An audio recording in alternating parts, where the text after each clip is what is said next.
Okay, hi YouTube, Mr. Who's the Boss here, and in this video I want to talk to you about my ultimate Android gaming recommendations. So as you can see here, I have my phone, the HTC One M8, paired with a Bluetooth controller.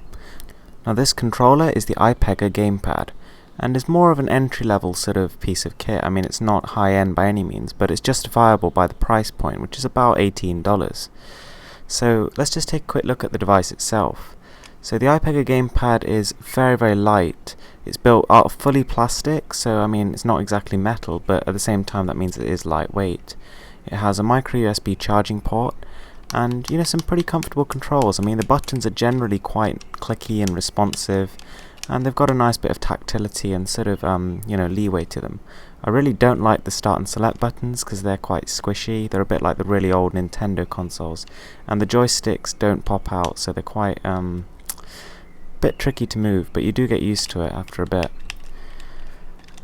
So the way this actually works is it has like a clip on the top, and you can extend it like so, and it should snap around any phone up to about 5.5 inches in terms of screen size diagonally, so pretty much all the smartphones on the market, bar the very largest phablets.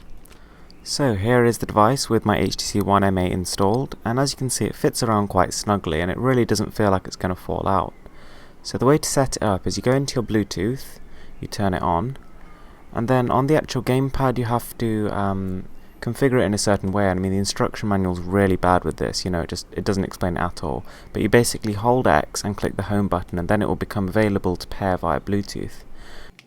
Once connected, it's on and off really. I mean the connection works fine, and the controls can be used to control the phone to some extent. I mean, first of all it's a bit strange because it doesn't take into account that the phone's going to be sideways during this, so I suppose if you don't have a phone that natively supports auto rotate, you're going to have a bit of a problem there. Also, the only buttons that seem to work are the navigational keys and the B button to go back. However, once you're actually in-game, everything seems to work perfectly for games that support controllers. For games that don't though, again, you're just going to have no real compatibility, and this isn't like the Nvidia Shield where you can just sort of map controls, because you can't. But anyway, this game is Beach Buggy Blitz, and you've probably seen it before. So playing with the gamepad is really nice experience. Although the joystick is small and it's not exactly the smoothest gliding joystick that I've ever seen, but it's definitely better than playing on a phone itself. It just makes anything feel more like playing at home on a console. It's great for emulators, great for the Android games that do support controllers, which is, to be fair, getting increasingly large. The library of supported games, because gaming is getting a bit more serious on Android recently. And I think in a couple of years we're actually going to start seeing full console ports, so that's always something to look forward to. But yeah, this is running pretty good, and I mean the reason why I say this is sort of one of the best setups you can have in terms of Android phones and Bluetooth controllers is that firstly it's not that expensive. The Bluetooth controller is very cheap, and if you know where to look, the HTC One M8 is also pretty inexpensive for a flagship device. On top of that, I think the HTC One M8 is the best device for enjoying media on. That includes games, movies, music, and everything. And that's for two reasons. Firstly, the screen is just gorgeous. It's not oversaturated, but it's got just the right color palette. And it's obviously a beautiful 1080p panel, which makes it really crisp.